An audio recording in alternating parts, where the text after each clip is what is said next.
Hello everyone and welcome to our educational session. My name is Paul Arsov and I'm the founder of the Decentralized Web project. The topic of our educational event today is the invisible cost in our world of conveniences. The topic touches on psychology and on business. I would start with a philosopher in the 19th century called Soren Kierkegaard. And he argued that much of humanity sleepwalks through life, moving through the world driven by habit and convenience, unaware of the deep realities shaping their existence. In his Either or book published in 1843, he suggests that people tend toward different manifestations of living. The aesthetic life driven by superficial pleasures and distractions, and the ethical life grounded in deeper reflection and responsibility. He argued that we focus on the immediate, on what is easy, what is comfortable and familiar, not really stopping to question the systems we perpetuate or the values we prioritize. This perspective is unsettling because it suggests that the structures we take for granted are not inevitable, but the choices we make often unconsciously. The challenge, as Kierkegaard warned, is that walking from this sleepwalking state is not the hard part. It is choosing to stay awake and confront what lies before us. I think we can use this sleepwalking metaphor to help us to understand the conflict in our current economic and social systems at a global level, but also at a local level. The thing that strikes us, though, is that this situation we currently find ourselves in, like for example, profit over people, shareholder-driven businesses, outsourcing, and lean strategies, has not always been the case. In fact, this context is something that we consumers, investors, including superannuation and corporations, have created and supported, perhaps unwillingly, since the 1970s. Around this time, there was a pivotal shift in the Western economic landscape, one that fundamentally reshaped how we view work, labor, and the role of business.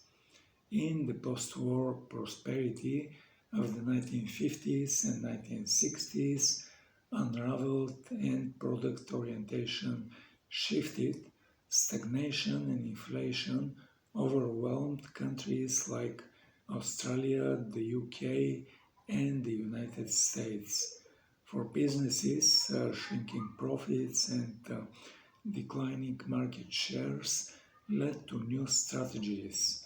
What came out of this unsettling time was a financial orthodoxy that would define how we run businesses. The belief that corporations exist solely to maximize return for shareholders.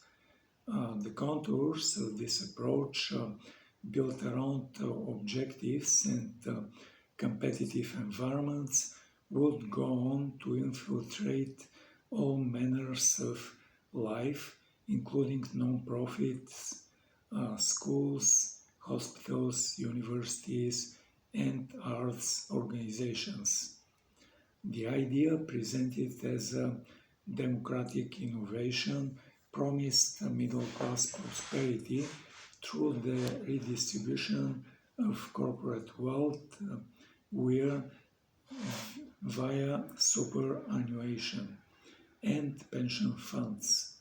In Australia, for example, compulsory superannuation introduced in the early 1990s reinforced this narrative, as ordinary workers were now positioned as beneficiaries of corporate success. On the surface, it seemed an inclusive and empowering shift, but beneath this rhetoric, a profound transformation in corporate priorities began to take shape.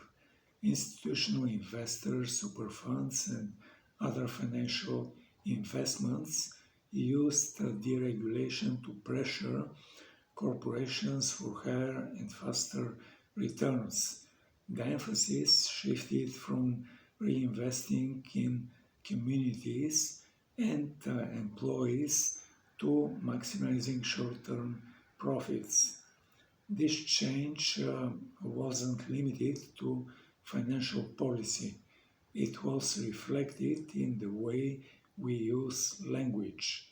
What were once called personnel, a term that recognized the individuality of each worker, was rebranded as human resources. Workers became just another input in the production process, akin to machineries or raw materials and finances, to be optimized, extracted, and, if necessary, discarded when needed. The results of this shift were swift and dramatic. Executive pay and bonuses were and are now tied to stock performance, aligning the interests of CEOs with shareholders and peers rather than the community, employees, or customers. Cost-cutting became an art form. By the late 1990s, layoffs were no longer a survival tactic in difficult times, but an intentional corporate strategy to boost profit margins and shareholders' returns. Workers, once considered integral to a company's success, were now seen as expendable resources, easily replaced when needed. Yes, of course, workers have been exploited since the beginning of time, but this shift in thinking was a significant cultural change in the relationship between employers and employees. This change was particularly stark in contrast to the ethos that had once defined small businesses in towns and regional centers.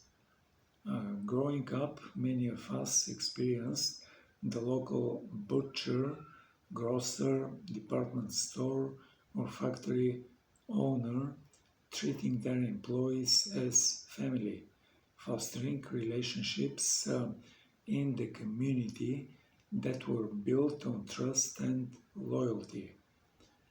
Workers were not just labor, they were part of a community. Business owners understood that their success was intertwined with the well-being of their staff. Make no mistake,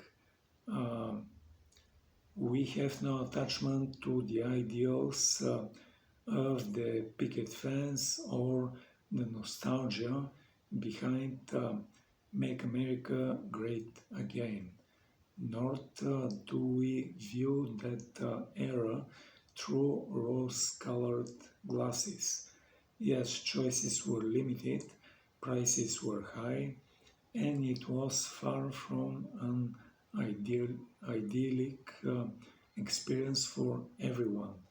But the focus extended beyond purely economic measures of a good life, which seem to dominate our discourse now. It is arguable that the rise of shareholder capitalism and the relentless push for efficiency, low cost, and more choice, driven by governments, regulations, corporations, and consumers, eroded those bonds. The logic of corporatism, built around the idea of exploiting resources, including people, dominated, which brings us to an uncomfortable truth. As consumers, we would argue that we have been complicit in this transformation. As Kierkegaard might say, the structures we take for granted are not inevitable, but rather the choices we make, and often we make them unconsciously. We demand lower prices for everything, from clothing to groceries, with huge numbers of us using platforms like Shein, Temu, Milkron, Uber, and Amazon that promise bargains and ridiculously fast delivery. We love it. We demand instant gratification, 24-hour convenience, and endless choice without stopping to question the human and environmental costs. Businesses have responded by erasing any sense of inconvenience, reshaping their operations to meet our insatiable appetite for immediacy. And we have lapped it up. Even as we demonstrate against exploitative labor practices or environmental degradation, we participate in systems that support and exploit them. Every purchase from a discount retailer, every Uber ride taken, and every fast food delivery ordered reinforces the demand for cheaper, faster, and more efficient services. At the personal level, we copy the behaviors of the corporations that we critique. Corporations exploit tax loopholes to maximize profits, but we also look for ways to minimize our own tax burdens. Like, for example, have you ever paid cash to get a 10% discount, justifying this as fairness or necessity? Both actions stem from the same drive to retain more for less, feeding into a system that prioritizes individual gain over collective well-being. Technology has also been complicating this landscape. Many would argue that it is a democratizing force, but it also made exploitation more efficient and perhaps a little more invisible. We may be aware of some of this exploitation, but we distance ourselves from it. Technology platforms turn workers into data points, commodifying people through algorithm-managed efficiencies. When we use an app to order a meal or a taxi, what we see is the convenience, not the labor conditions of the driver or the delivery worker. This philosophical distance makes it easy to ignore the human cost of our demands. Psychology and evolutionary history can help us to understand this behavior. Humans are viewed to value immediate rewards over long-term benefits, a bias known as hyperbolic discounting. This explains why we choose cheaper goods even when we know that they're produced under exploitative conditions. Our innate drive for local and social comparison, a desire to keep up with societal norms or maintaining status underpins our demands for more at a lower cost. The general discourse in society around how we get the lowest possible prices demonstrates how we have reduced the consumer experience to one measure: price. The diffusion of responsibility allows us to rationalize harmful choices, convincing ourselves that one particular purchase or action won't make a difference. Corporations, consumers, and governments all act in ways that prioritize short-term gain over long-term sustainability, depleting shared resources, whether labor, community of the environment, or fleeting benefits. The paradox is clear. What was promoted as a model of a shared prosperity has entrenched inequality, fragility, and disconnection.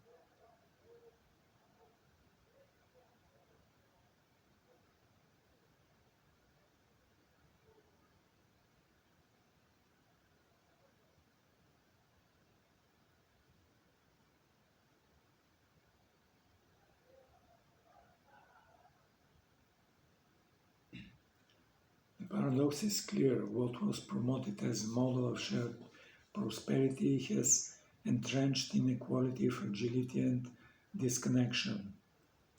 But the challenge of addressing these dynamics is not one of finding a simple one-step solution. The problem is far more complex, underpinned by the reality of what it means to be human.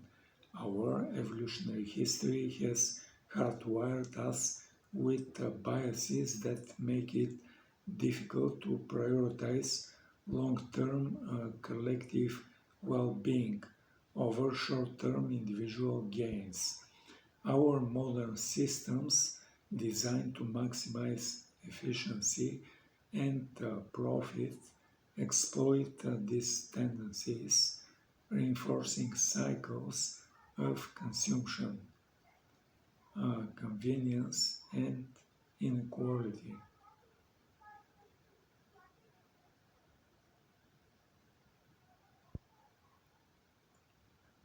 What is required is not just a shift in corporate priorities or consumer behavior, but a fundamental rethinking of governance and government itself. Current systems built on the assumption of endless growth and individualism are ill equipped to address the complexity of a world that demands more equity and sustainability. A new framework is needed, one that challenges the corporatist mindset and places collective well-being and long-term thinking at its center. But this requires sacrifice not just from corporations but from the individuals. We have to accept that such a shift means letting go of many of the conveniences we currently demand, endless choices, instant gratification, and low costs, because these conveniences are the foundation upon which exploitation is built. The thing is, we have done this before and very recently. For nearly 2 years, the COVID-19 pandemic forced the world to and people to pause and reevaluate their priorities. Lockdowns disrupted the rhythms of consumption and convenience, forcing people to find ways to connect and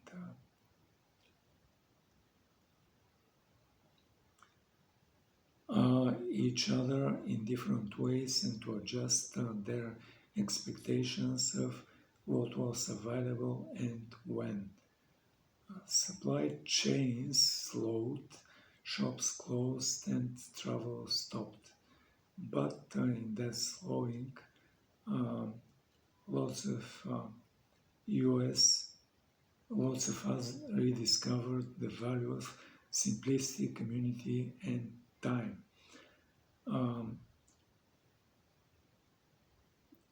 So I'm not saying that the COVID pandemic period was some ideal utopia. If anything, it's starkly exposed the harsh inequalities that underpin our world. And those are already marginalized were often the hardest hit, while those with privilege were insulated from much of the disruption.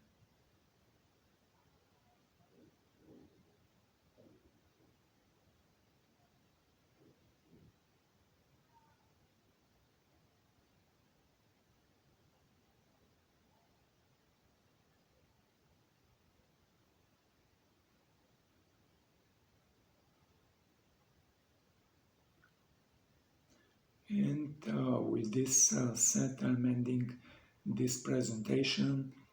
And I'm coming back to the beginning of this presentation when I told you that my name is Paul Arsov. I'm the founder of the Decentralized Web project, and currently we work on several distinctive and unique projects. The first project that I want to mention is the Decentralized Web project. It has URL and the name of the website called decentralizedweb.org. Decentralized and web, these are two words and they're typed all together. Decentralized web. Then there is dot and it ends with org. We plan to monetize this project through advertising, but what is interesting and unique about this project is that it is based on decentralized communication, which is not non-blockchain based, and the essence of this type of communication is direct communication from user to user without going through a third party like a server or another form of a third party. The second project that I want to mention is the 3D NFT marketplace. The name and the URL of the website is 3dnft.decentralizedweb.org. 3dnft is typed in a way of the number 3 followed by the letter D followed by 3 other letters NFT, and it is altogether 3D NFT. Then there is dot, and then there are two words all together, decentralized and web.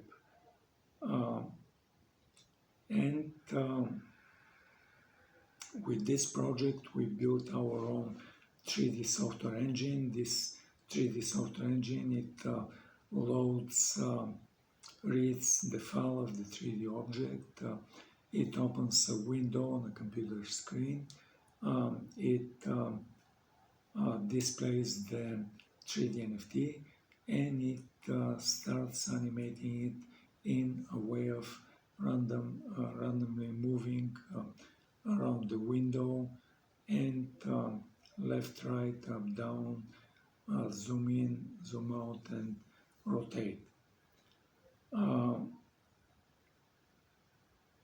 In addition to these basic capabilities, our 3D software engine has multiple additional capabilities.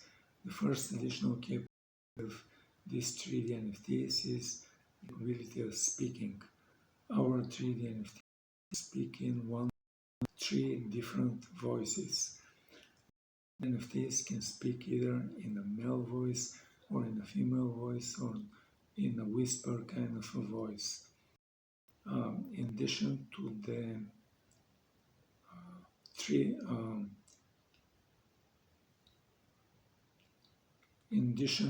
the speaking, we have voice recognition, and the 3D NFTs can recognize voice commands. For example, you can ask the 3D NFT, what is your name? And then the 3D NFT is going to reply with their name.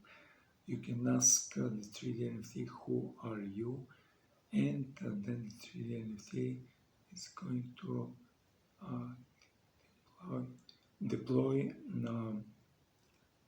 blockchain instance. We have our own blockchain instance, and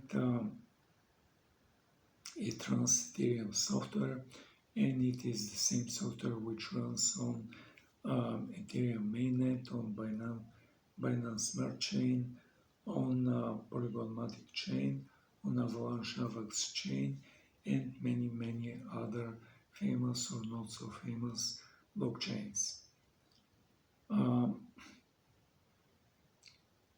The next project I like to mention is a project which is geared and oriented towards electric vehicles.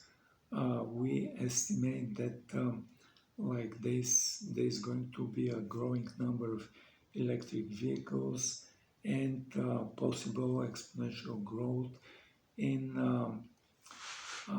electric vehicles on the road. But there's a problem. There's going to be a problem with charging of these electric vehicles because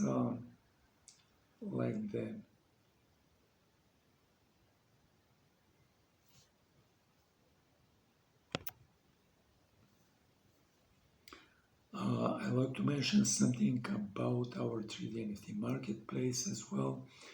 In our 3D NFT marketplace, we allow buying and selling of 3D NFTs not only with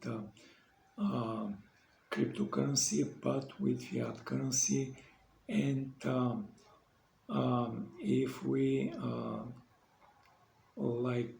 if you, the user, likes to purchase or receive proceedings from selling crypto, we also offer 4 different choices.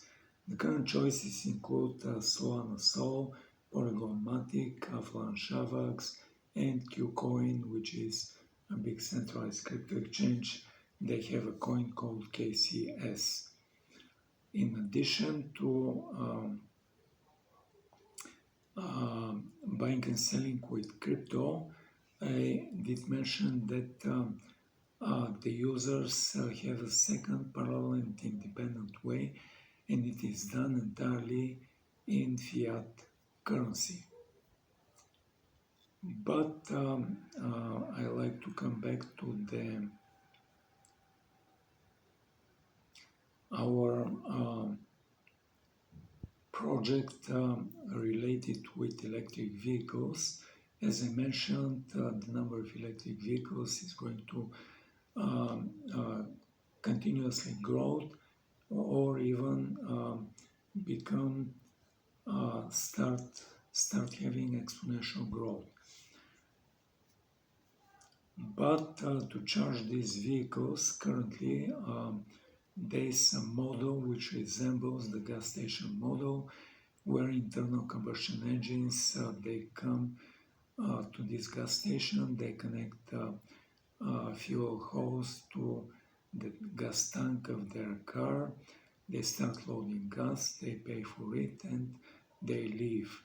In the same way, there are limited number of electric charging stations, and these charging stations they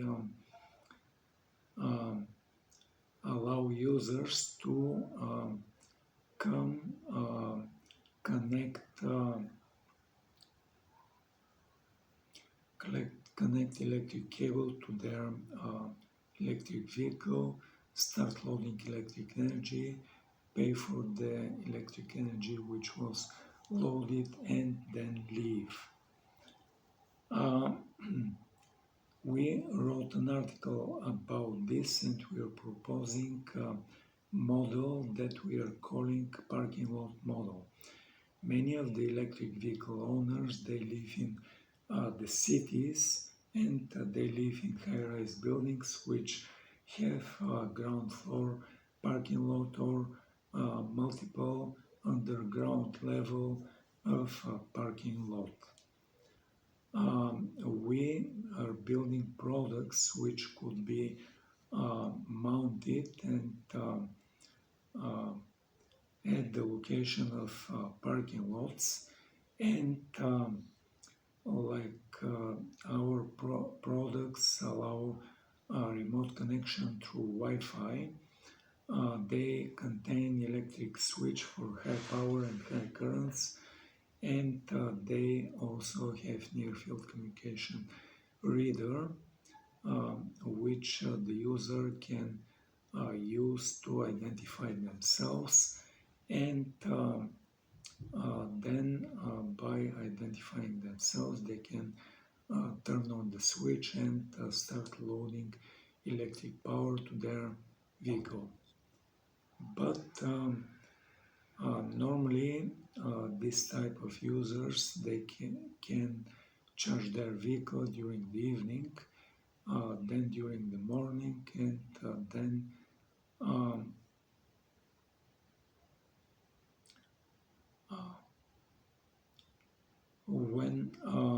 then when they leave for work, they may be working in an office building, which is also a high-rise building, and also having a ground floor parking lot and multiple underground floors of parking lot.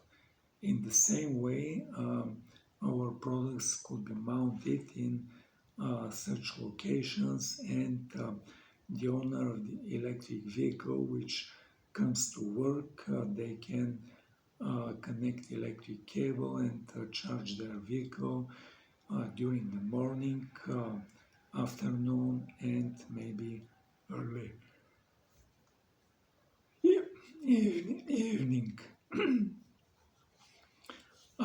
The name and the URL of this project.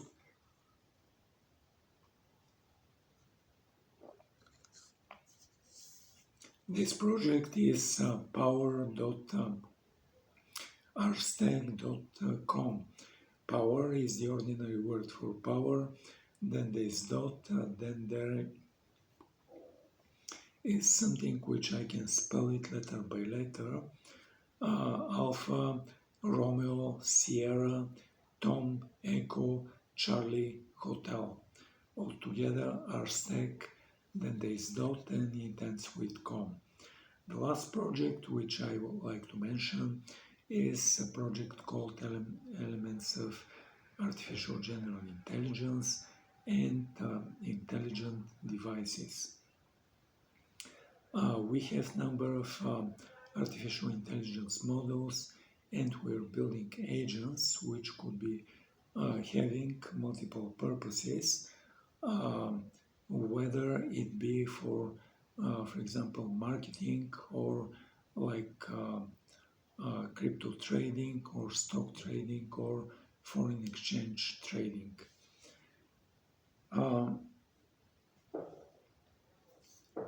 In addition to this, we're building software and hardware which is going to be